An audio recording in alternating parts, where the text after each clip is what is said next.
नमस्कार मित्रों, मैं डॉक्टर करतार सिंह आज के इस क्लास में आप सभी का हार्दिक अभिनंदन करता हूं। साथियों, आज हम बात करेंगे महाकवियों के सामान्य परिचय की। देखिए, चाहे हम अर्वाचीन कवियों के परिचय की बात करते हैं, चाहे हम प्राचीन कवियों की बात करते हैं, तो जब भी हम किसी कवि की बात करते हैं या फिर किसी रचनाकार की बात करते हैं, चाहे वो महाकाव्य की बात हो या फिर नाटक साहित्य उन्होंने लिखा हो, गद्य साहित्य उन्होंने लिखा हो, पद्य साहित्य उन्होंने लिखा हो, किसी भी रूप में लिखा हो यहाँ पर, तो निश्चित रूप से हम जो हमारी जो कृति लगी होती है उसके अतिरिक्त उनकी सारी की सारी कृतियों के बारे में हमें आकलन करना होता है। ठीक है, अब ये तो सामान्य सी प्रक्रिया है कि यदि हम महाकवियों के परिचय की बात कर रहे हैं तो महाकवियों के परिचय में उन्होंने जो भी सब कंप्लीट जो चित्रण किया उनके जीवन से संबंधित जो है उन सारी चीजों की ही चर्चा करेंगे। कई बार ऐसा होता है कि हम लोग देखते हैं, जैसे उदाहरण के लिए कालिदास का अभिज्ञान शाकुंतलम लगा हुआ है, तो हम अभिज्ञान शाकुंतल से संबंधित चीजों की रूपरेखा की बात करते हैं, हम सोचते हैं कि वो तो हमारा विषय नहीं है। अब चूंकि कालिदास पढ़ रहे हैं तो कालिदास की जो 7 रचनाएं हैं उन 7 रचनाओं के बारे में चिंतन करना आपके लिए बहुत आवश्यक हो जाता है। यहाँ पर इस चीज को आप विशेष रूप से ध्यान रखेंगे। ठीक है, चलिए सीधे चलते हैं हम आज के टॉपिक पे, जिससे हम बात कर रहे हैं महाकवियों के सामान्य परिचय की। आपके सिलेबस में अलग अलग ढंग से लगा हुआ है, जैसे हम बात कर रहे हैं कि ये नाट्य साहित्य के कवि हैं, नाटककार हैं यहाँ पर, फिर कुछ हम उसमें महाकवियों का परिचय अलग होगा, फिर गद्य साहित्य का अलग होगा। तो जिस भी ढंग से आपको उपलब्ध, चाहे आपको यूनिट वाइज मिल रहा है मटेरियल या आपको कॉमन मिल रहा है मटेरियल, लेकिन जो आपके सिलेबस का पार्ट है वो आपको मिलेगा। एक आध आगे पीछे हो सकते हैं, इस बात का विशेष रूप से ध्यान रखिए। आइए आज के पहले रचनाकार, पहले कवि की चर्चा करते हैं और आज के पहले कवि के रूप में हम देखते हैं महाकवि कालिदास। देखिए, महाकवि कालिदास, कालिदास को आप भली भांति जानते हैं, कालिदास से आप भली भांति परिचित है। कालिदास का नाम आते ही आपके मस्तिष्क में कालिदास की 7 रचनाएं आ ही जानी चाहिए, उनका नामकरण आना चाहिए, उनकी विषय वस्तु आनी चाहिए, उनका कलेवर आना चाहिए। उस सारी की सारी चीजें किस ढंग से आपके सामने उपलब्ध होती, उपस्थित होती, और सारी चीजों की चर्चा आपको करनी चाहिए। सबसे पहले बात करते हैं 634 ईसा के एहोल शिलालेख में महाकवि का गौरवपूर्ण वर्णन मिलता है। अधिकांश विद्वान इन्हें चंद्रगुप्त द्वितीय, जिनका समय 345 से 144 के समकालीन जो समय रहा है, मानते हैं। इनमें विक्रमादित्य की उपाधि धारण की थी। इनके समय के बारे में 2 मत प्राप्त होते हैं। एक पहला जो मत है वो मानते हैं कि प्रथम शताब्दी ईसा पूर्व का मत है, जो भारतीय परंपरा से हम आते हैं, और जो दूसरा पश्चिम की परंपरा जो है वो चतुर्थ शताब्दी ईसा पूर्व का मत मानती है। सिंपल सी चीज है कि मतलब किसी भी विद्वान के बारे में एक मत हम हो ही नहीं सकते, किसी भी संस्कृत के रचनाकार के बारे में एक मत हम हो ही नहीं सकते बाणभट्ट से पूर्ववर्ती विद्वानों के बारे में, क्योंकि बाणभट्ट से पूर्ववर्ती जो संस्कृत के रचनाकार थे उन्होंने अपना परिचय नहीं दिया। उनके बारे में हमें अंतः साक्ष्य उपलब्ध नहीं होते, उनके बारे में हमें बाह्य साक्ष्यों के आधार पर आकलन करना होता है, बाह्य साक्ष्यों के आधार पर रूपरेखा बनानी होती है। इसलिए हम कह सकते हैं कि भाई हम सिर्फ कयास लगा सकते हैं। कयास का तात्पर्य यह नहीं कि सिर्फ हम कोरी कल्पना कर देंगे, हवा में फेंक देंगे, लेकिन जो प्रमाणित मत है उन प्रमाणित मतों में भी हम अगर भेद हैं, अगर प्रथम और द्वितीय मत है तो पहले और दूसरे मत की बात करेंगे। तो ये इनके समय के बारे में विद्वानों में जो एक राय प्रचलित है उसके बारे में हम चर्चा कर रहे हैं यहाँ पर। ठीक है, विक्रमादित्य से हम ये संबंध जोड़ते हैं यहाँ पर, इसका ये भी हम ध्यान रखेंगे। विक्रमादित्य से मतलब राजा विक्रमादित्य से संबंध नहीं जोड़ रहे हम भर्तृहरि के समान।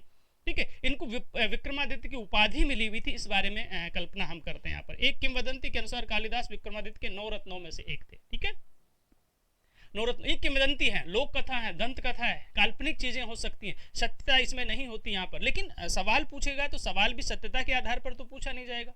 जो फैक्ट है, जो यथार्थवादी दृष्टिकोण है, वो यथार्थवादी दृष्टिकोण तो है ही है। इसके साथ साथ किंवदंती के अनुसार, लोक कथाओं के अनुसार, जनश्रुतियों के आधार पर कौन सा मत प्रचलित है, सवाल इसी तरह से आएगा, क्योंकि फैक्ट तो हमारे पास वो उपलब्ध है ही नहीं यहाँ पर। तो ये चीजें ध्यान रखेंगे। दूसरे सवाल में जैसे स्लाइड से पूछे कि मतलब कौन सा ऐसा शिलालेख है जिसके आधार पर हमें कालिदास के बारे में बहुत कुछ दृष्टिकोण मिलता है, तो हमने कहा एहोल शिलालेख। अब इस एहोल शिलालेख का समय कौन सा है, कौन सी ईस्वी का है, ये आपको ध्यान रखना है। किस राजा के साथ इसका संबंध है, ये आपको ध्यान रखना है, और इसमें कालिदास का जो समय निर्धारित किया है वो आपको ध्यान रखना है। ठीक है, इस तरह से मतलब इनके बारे में जो जो चीजें बनती हैं, जो जो सवाल बनते हैं, उन सारे के सारे सवालों की हम चर्चा करेंगे। आगे हम रचनाओं की बात करते हैं। देखिए, महाकाव्य भी लिखा है इन्होंने, खंडकाव्य भी लिखे इन्होंने, और नाटक भी लिखे इन्होंने। तो यहाँ हम एक ही जगह इनका परिचय पढ़ेंगे, ध्यान रखना भाई। कई बार ऐसा होता है कि जैसे महाकाव्य में हमने कवि कालिदास का परिचय पढ़ दिया, उसके बाद नाटक में भी उनका परिचय मिल रहा है, और उसके बाद और खंडकाव्य में भी उनका परिचय मिल रहा है यहाँ पर। तो फिर हम नाटक में अलग, नाटक साहित्य में थोड़ी पढ़ेंगे। हमने एक बार जो परिचय पढ़ लिया, जो पढ़ लिया, तो इस चीज का विशेष ध्यान रखेंगे। आप उसमें कैलकुलेट कर लेंगे। कई बार ऐसा होता है कि यहाँ इसमें खंडकाव्य में या नाटक साहित्य में 5 कवि लगे हुए हैं, तो सर आपके पास तो 4 ही उपलब्ध दिखा है, 5वां कवि कौन सा बताइए। भाई कालिदास लिखा हो तो कालिदास को आप पहले पढ़ चुके हैं ना। ये बताने की बात नहीं है, लेकिन फिर भी समस्याएं आती है, इसलिए मैं आपके सामने निवेदन कर रहा हूं। आप गौर कीजिए अपनी चीजों पर, चिंतन कीजिए और उसके बाद आप इस तरह के सवाल कीजिए यहाँ पर, ठीक है। यदि कोई करता और नहीं करता तो बहुत अच्छी बात है, मैं जिज्ञासा व्यक्त कर रहा हूँ। शंका उत्पन्न करना और समाधान उत्पन्न करना शिक्षक का दायित्व होता है, इसलिए मैं अपनी परंपराओं का निर्वाह कर रहा हूँ, ये मान लीजिए, ठीक है। आप अपनी जगह सही। महाकाव्य कुमार संभव तथा रघुवंश, सवाल पूछा जाएगा कि इनमें से, इन रचनाओं में से, कालिदास की मान लो 4 रचनाएं आ गई, इनमें से कौन सी रचना जो है वो महाकाव्य की कोटि में आती है? या फिर नाम दे दिया कुमार संभव, कुमार संभव को हम किस कोटि में रखेंगे? महाकाव्य की कोटि में रखेंगे, खंडकाव्य की कोटि में रखेंगे, नाटक की कोटि में रखेंगे, या गद्य साहित्य की कोटि में रखेंगे? XYZ कोई सवाल पूछा जा सकता है। तो जब आपको पता चल गया यहाँ पर इस चीज के बारे में, आपको पता चल गया कि भाई कालिदास जो कह रहे हैं, किस चीज का वर्णन हम यहाँ पर कर रहे हैं, हमने कहा कि महाकाव्य की कोटि में कुमार संभव है और एक रघुवंश नामक जो महाकाव्य, 2 इनके आते हैं, ठीक है। यदि हम नाटक की बात करें तो मालवी का अग्निमित्र जो है, विक्रम उर्वशियम है और अभिज्ञान शाकुंतलम, ये 3 कृतियां जो है इनकी नाटक है यहाँ पर, ठीक है। अभिज्ञान शाकुंतल तो आप भली भांति जानते हैं, काव्येषु नाटकम रम्यम तत्र रम्या शकुंतला, ठीक है। दुनिया में जितने भी काव्य लिखे गए सब में रमणीय जो होता है वो नाटक होता है, और जितने भी नाटक है उन सारे नाटकों में सबसे रमणीय जो है उसको अभिज्ञान शाकुंतल को माना गया, ठीक है। उसके हम चौथे दृश्य की चर्चा करते हैं, चौथे अंक की चर्चा करते हैं, शकुंतला की विदाई की चर्चा करते हैं। विदाई के दृश्य में क्या ऐसा मार्मिक था जिसको हमने काव्येषु नाटकम रम्यम तत्र रम्या शकुंतला कहना पड़ा यहाँ पर, ठीक है। प्रकृति का चित्रण, आज हम प्रकृति के पोषण की बात करते हैं। हजारों सालों पहले कालिदास ने प्रकृति के बारे में कितना सोचा था। शकुंतला की विदाई के समय जो है लताएं भी रो पड़ी थी, वृक्ष भी रो पड़े थे यहाँ पर, पशुओं ने मतलब अपना भोजन त्याग दिया था, घास खाना त्याग दिया था, हिरणों ने, मोरों ने नाचना बंद कर दिया था, ठीक है। लताएं जो हैं वो अश्रु बहा रही है शकुंतला की विदाई के समय, मतलब मानो अपने पीले पत्तों को गिरा करके मानो आंसू बहा रही है यहाँ पर, ठीक है। तो इस तरह का जो दृष्टिकोण मिलता है वो सारी चीजों का समन्वय है। जब हमने काव्येषु नाटकम रम्यम कहा तो इसके पीछे कोई एक कारण नहीं रहा होगा, न जाने कितने कारण एक साथ मिलते हैं, ठीक है, कितने कारण एक साथ मिलते हैं। उन सारे कारणों को मिलाकर के हमने उसकी समीक्षा की है। तो मूल रूप से हम चर्चा कर रहे हैं यहाँ पर 2 रचनाएं इनकी ये होगी, 2 की हम बात करते हैं, तीसरी, चौथी और 5वीं ये रचनाएं होंगी यहाँ पर, और ऋतु संहार और मेघदूत को हम खंड काव्य की कोटि में रखते हैं, ठीक है। ऋतु संहार को और मेघदूत को हम किस में रखते हैं? खंड काव्य की कोटि में रखते हैं। अब खंड काव्य में तो जीवन के एक खंड का चित्रण होता है। महाकाव्य जो होता है उसमें प्रारंभिक अवस्था भी होती है, बीच की भी होती है और लास्ट की भी होती है यहाँ पर, ठीक है। तो सर्गों का भी आपको ध्यान रखना कि खंड काव्य की परंपरा क्या होती है, महाकाव्य की परंपरा क्या होती है, मुक्तक काव्य की परंपरा क्या होती है, प्रबंध काव्य या प्रबंध कोटि का काव्य कौन सा होता है, ये सारी चीजें आपको देखनी होती है। तो इस तरह से ऋतु संहार और जो मेघदूत है इसकी हम चर्चा करेंगे। अब आगे की बात आपको ध्यान रखना है कि इसमें क्या क्या है। कंप्लीट जो 7 कृतियां हैं महाकवि कालिदास की, इनके बारे में नामकरण का याद रखना है। महाकाव्य की कोटि में कौन सी आ रही है, नाटक की कोटि में कौन सी आ रही है, खंडकाव्य की कोटि में कौन सी आ रही है, ये आपको विशेष रूप से ध्यान रखना है। और फिर आगे की बात है यहाँ पर, उसमें हम देख लेंगे। जैसे मान लो हमने कुमार संभव की बात की, फिर कुमार संभव का परिचय 17 सर्ग हो गया, श्रृंगार रस हो गया यहाँ पर, ठीक है। अंगी रस जो है वो श्रृंगार हो गया, अंगी का मतलब जो प्रधान रस है वो श्रृंगार हो गया। उपजीव श्रीमद् भागवत, यहाँ पर ये उपजीव और उपजीवी 2 चीजें आपको पता होगा, नहीं पता तो ध्यान रखना है जिनको नहीं पता। उपजीव और उपजीवी 2 होते हैं। जैसे यहाँ पर लिखा गया इसका उपजीव जो है वो श्रीमद् भाग है, मतलब श्रीमद् भागवत को आधार बनाकर इस काव्य को लिखा गया। श्रीमद् भागवत को आधार बनाकर इस कृति का प्रणयन किया गया, इस कृति को रचा गया यहाँ पर। तो जो जिसका आधार बनाया जाता है, जहां से मूल तथ्य लिया जाता है, उसको हम उपजीव्य कहते हैं। और जो खुद रचना होती है वो उपजीवी होती है, क्योंकि वो उस पर आश्रित है पहले वाले। जैसे रामायण को आधार बनाकर कितने ही नाटक लिख दिए गए, तो रामायण उपजीव्य और वो सारे नाटक उपजीवी।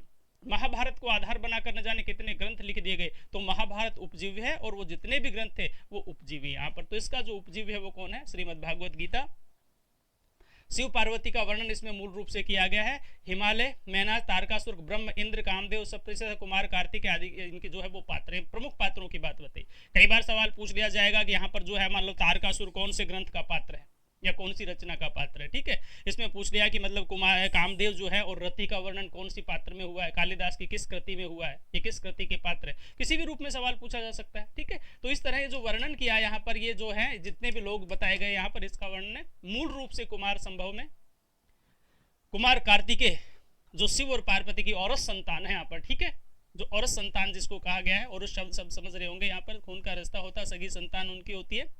तो ये उनके औरत संतान जो है मतलब कार्तिकेय, कुमार कार्तिकेय के जन्म का वर्णन है। सवाल पूछा जाएगा कुमार संभव में कुमार क्या है, ठीक है, तो कुमार कार्तिकेय है। संभव यानी पैदा होना। हिमालय के प्राकृतिक सौंदर्य से घटना प्रारंभ होती है और उसके बाद जहां भी आपने इसके बारे में रूपरेखा पढ़ी होगी उसका वर्णन कर रहे हैं। फिलहाल हम अंदर प्रवेश नहीं कर रहे हैं, क्योंकि हम कवि पढ़ रहे हैं, रचनाएं नहीं पढ़ रहे हैं, कवि पढ़ रहे हैं, और कवि का परिचय सिर्फ रचनाओं का नामकरण करना होता है। यहाँ भी मैं थोड़ी बातें आपको एक्स्ट्रा ही बता रहा हूँ, लेकिन इसलिए बता रहा हूँ, कोई दिक्कत नहीं है, मतलब आपको थोड़ा बहुत पता होना चाहिए, इन रचनाओं के बारे में थोड़ा बहुत आपको पता होना चाहिए, इसलिए हम इसकी चर्चा कर रहे हैं। अब रघुवंश की बात करें, लघुत्रय में शामिल है, रघुवंश जो है वो लघुत्रय में शामिल है यहाँ पर, ठीक है। ये लघुत्रय और वृहत्त्रय दो चीजें आपको ध्यान रखना। वृहत्त्रय में 3 बड़े महाकाव्य जो हैं जिनको शामिल किया गया है, और लघुत्रय में 3 छोटे 3 लघु ग्रंथों को शामिल किया गया है। यहाँ पर समस्यात्मक प्रश्न आपके लिए छोड़ रहा हूँ, अगर कुमार संभव ये रघुवंश लघुत्रय में शामिल है, तो फिर रघुवंश के साथ और 2 रचनाएं कौन सी है जो लघुत्रय में शामिल है। अगर मैं वृहत्त्रय की बात करता हूँ तो वृहत्त्रय में कौन कौन से है, ठीक है। जैसे हम वृहत्त्रय में किशुनय की बात करते हैं, चलो ये मैं समस्यात्मक सारे समस्यात्मक छोड़ूंगा, फिर आप बोलेंगे आप किस लिए खड़े हो, क्योंकि बहुत से शिक्षार्थी बोलेंगे, मैं सारी बताऊंगा तो भी बोलेंगे, कईयों का तो मकसद बोलना होता है, वो बोलेंगे, अच्छी बात है, बोलना भी चाहिए। मैं वृहत्त्रय की बात बता देता हूँ। वृहत्त्रय में मैंने कहा किशुनय, वृहत्त्रय में तो क्या है, किशुनय होता है, ठीक है। ऐसे ही लघुत्रय में आपको अपने हिसाब से आकलन करना, जब मेरा नंबर आएगा मैं भी बताऊंगा। समस्यात्मक प्रश्न आपके लिए छोड़ रहा हूँ, क्योंकि काम आपको भी करना। क्रिया प्रसूत सिद्धांत जब तक काम नहीं करेंगे, खुद नहीं करेंगे, अपने हाथ से नहीं करेंगे, तब तक समस्याओं का समाधान नहीं हो सकता। सुनी सुनाई बात तो आज है और कल नहीं रहेगी यहाँ पर, ठीक है, बहुत दिनों तक स्थायी रहती नहीं है यहाँ पर। हाँ, प्रभाव पड़ता है, मनोमस्तिष्क पे प्रभाव पड़ता है, कुछ दिनों तक अधिक याद रहती है पढ़ने की बजाय सुनी हुई बात, लेकिन वर्षों तक नहीं रहती है यहाँ पर, ठीक है। यदि खुद आत्मसात कर लेंगे तो मनोवैज्ञानिक रूप से फिर वो स्कैन मस्तिष्क में हो जाएगी, फिर बहुत दिनों तक याद रहेगी। मैं बात कर रहा था किशुनय में, ये क्रातार्जुनीयम है, ये शिशुपाल वध है, और ये नैषधीय चरित्रम है, ठीक है। क्रातार्जुनीयम, शिशुपाल वध और नैषधीय चरित्रम, ये 3 जो कृतियां हैं, ये हम इसको किस में लेते हैं, वृहत्त्रय में लेते हैं, मतलब 3 बड़े ग्रंथ हैं। लेकिन लघुत्रय में हमने कुमार संभव को लिया, 2 और कौन से मैं बताऊंगा आपको बाद में, फिलहाल आप इसकी चर्चा करें यहाँ पर, ठीक है। हो सकता है मैं अभी बता दूं आपको, लेकिन आपके लिए समस्यात्मक प्रश्न छोड़ रहा हूं। मैं बार बार कहता हूं कुछ चीजें आपके मस्तिष्क में भी होनी चाहिए। अगर आपको पता चल गया अभी तक तो बहुत अच्छी बात है, नहीं चला तो चल जाएगा। सवाल पूछना, एक बार सोचना, चिंतन करना, और अगर हमारे ही भरोसे बैठे हो तो फिर हम तो बताएंगे ही बताएंगे आपको लास्ट में।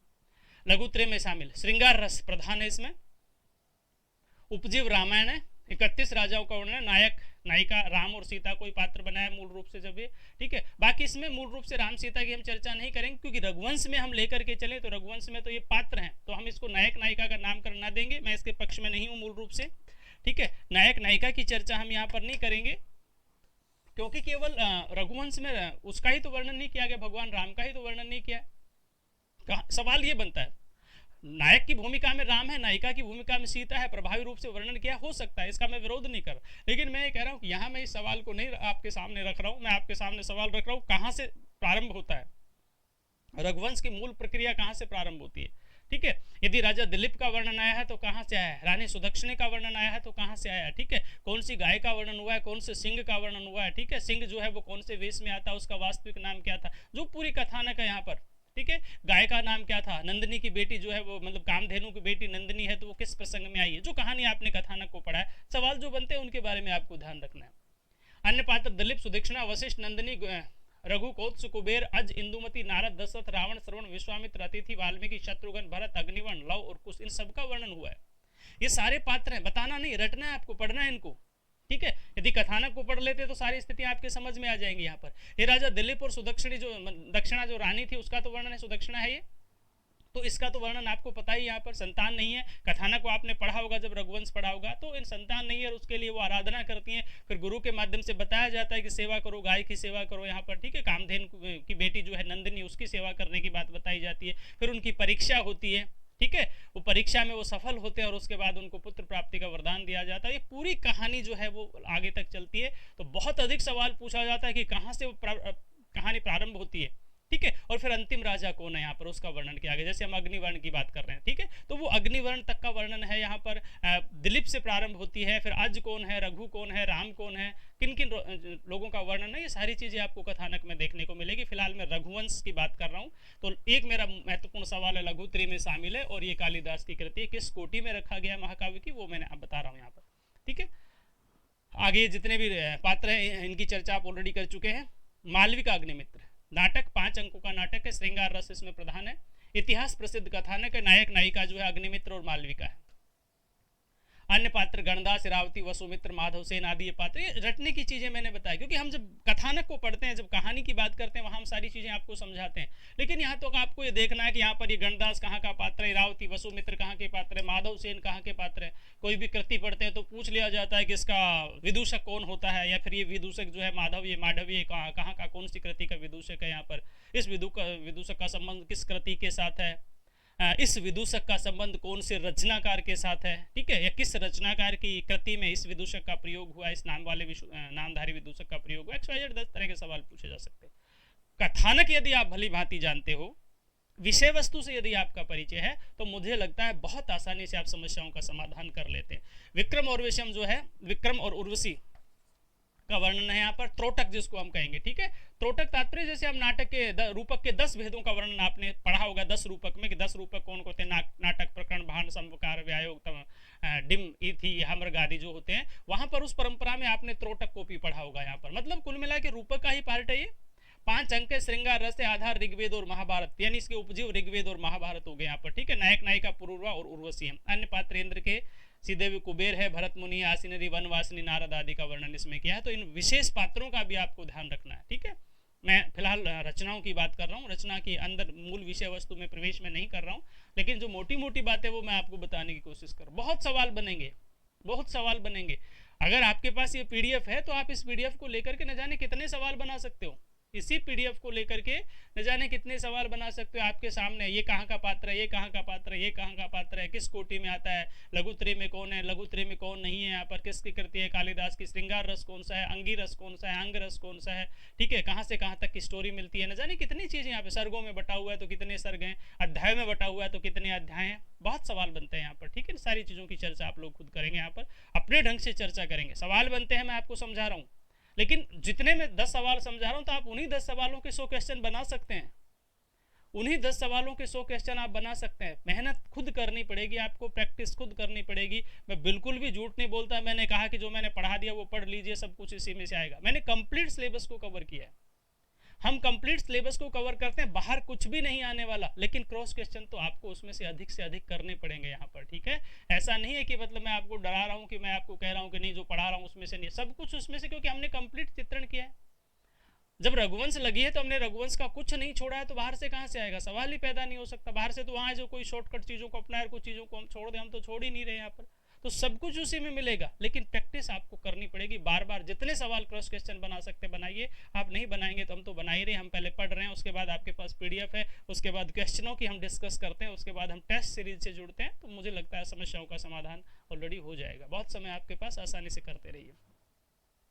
ये हो गया यहाँ पर। ऋतु संहार में बात करते हैं हम, 6 ऋतुओं का वर्णन है, खंडकाव्य की कोटि में रखता है। कवि कल्पित 6 ऋतुओं का वर्णन है। कल्पित का मतलब कवि की कल्पना है यहाँ पर, और ऋतु संहार में पूछ कितनी ऋतुओं का वर्णन है, कौन सी ऋतुओं का क्रम क्या है, इस तरह से आपको देखना है। खंडकाव्य की कोटि में आता है।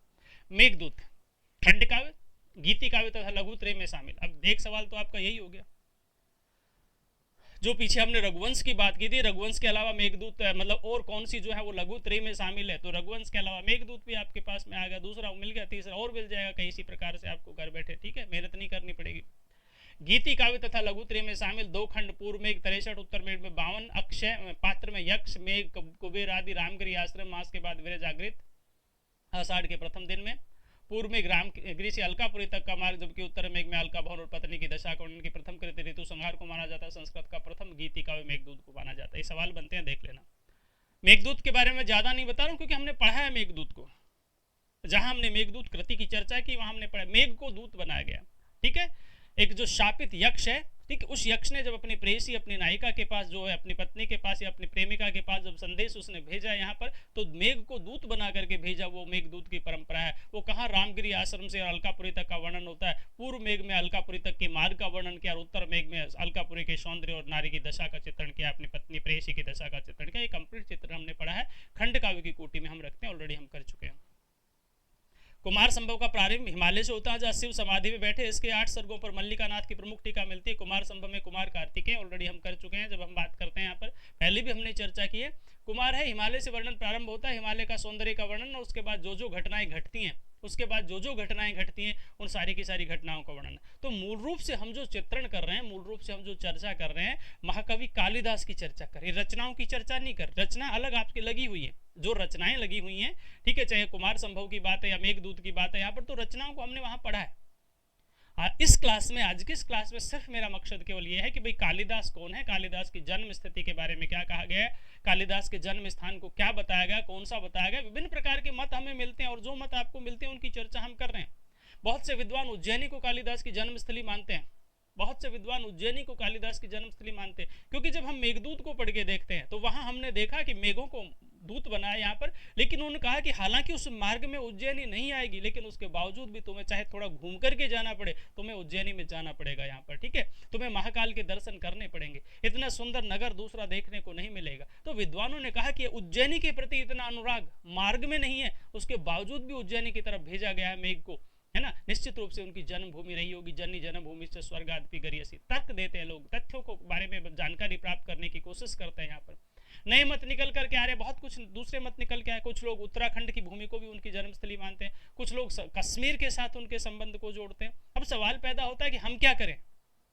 तो आपको जो पढ़ाया जाता है, आपके पास जो पीडीएफ में उपलब्ध है, आपके प्रश्नों में जिस क्वेश्चन को दिया जाता है उसको आप स्वीकार करें, ठीक है, क्योंकि पीछे अगर कहीं पर आया है, ऑल इंडिया में कहीं पर भी एग्जाम हुआ है, कालिदास से संबंधित जो सवाल पूछे गए हैं, उनकी जन्मस्थली, उनके समय के बारे में जो सवाल पूछे गए हैं, और एग्जामिनर बॉडी ने क्या माना, उसके आंसर क्या माना, उसी आंसर को हम मानकर आपके सामने परोसते हैं यहाँ पर, ठीक है। तो यहाँ कोई शंका करने की आवश्यकता नहीं, जो चीजें आपके पास में उपलब्ध है उसको देखिए, यहाँ नहीं तो पीडीएफ में मिलेगी, पीडीएफ में नहीं तो प्रश्नों में मिलेगी, सवाल छूटेगा कोई भी नहीं यहाँ पर, ठीक है। कालिदास के जन्म के स्थान के बारे में हम चर्चा करेंगे, नामकरण के बारे में चर्चा करेंगे, काली क्यों कहा गया उसकी हम चर्चा करेंगे यहाँ पर, ठीक है। हमने की है, हर जगह की है जहां पर भी इसका वर्णन आता है। कभी किसी कृति में वर्णन मिल गया, कृति में नहीं तो उसके परिचय में होगा, परिचय में नहीं तो किसी अन्य जगह पर उनका वर्णन होगा, लेकिन हम छोड़ेंगे कुछ नहीं। हाँ, यह है कि यदि एक जगह कालिदास के बारे में, नामकरण के बारे में हमने चर्चा की, फिर हम दूसरी क्लास में उस चीज को नहीं लेकर के बैठते, तो कहीं न कहीं आपको ये सारी चीजें मिल जाएंगी। जो कृतियां कालिदास की लगी हैं उनमें कहीं न कहीं चीज का वर्णन मिलेगा, ठीक है। चंचलता के कारण बंदरू इनका नाम पड़ा, घरेलू नाम इनका बंदरू पड़ा, उसकी हम चर्चा करते हैं यहाँ पर, ठीक है। किस तरह से मतलब प्रकांड विद्वान बन गए, इसकी हमने चर्चा की यहाँ पर। तो कहीं न कहीं सारी चीजों का समाधान आपके साथ मिलता है यहाँ पर। तो साथियों, मूल रूप से हम महाकवियों के परिचय की बात कर रहे हैं। परिचय में हमने मूल रूप से आज चर्चा की है महाकवि कालिदास की। महाकवि कालिदास की 7 रचनाओं की बात की है, उनकी कोटियों की बात की है, उनके नामकरण की बात की है, उनके जन्म से संबंधित तथ्यों के बारे में जानकारी जितनी मिलती है उसकी हमने आपके साथ शेयर करने की कोशिश की है। आज की क्लास में इतना ही।